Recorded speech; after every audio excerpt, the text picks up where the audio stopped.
আগামী ত্রয়োদশ জাতীয় সংসদ নির্বাচন উপলক্ষে পোস্টাল ব্যালট সংক্রান্ত কার্যক্রমের স্বচ্ছতা নিশ্চিত করার জন্য ব্যালট বক্স বন্ধকরণ কার্যক্রম অনুষ্ঠিত হয়েছে।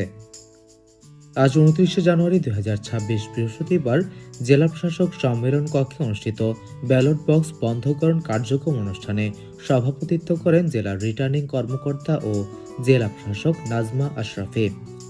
এ সময় জেলা পুলিশ সুপার মোহাম্মদ আব্দুর রকিব, অতিরিক্ত জেলা ম্যাজিস্ট্রেট নিশাদ শারমিন, জেলা সিনিয়র নির্বাচন কর্মকর্তা মোহাম্মদ শফিকুর রহমান সহ প্রতিদ্বন্দ্বী প্রার্থীদের প্রতিনিধিরা উপস্থিত ছিলেন। জেলায় 5,360 জন ভোটার পোস্টাল ব্যালটের মাধ্যমে ভোট প্রদান করবেন বলে জানিয়েছেন জেলা রিটার্নিং কর্মকর্তা।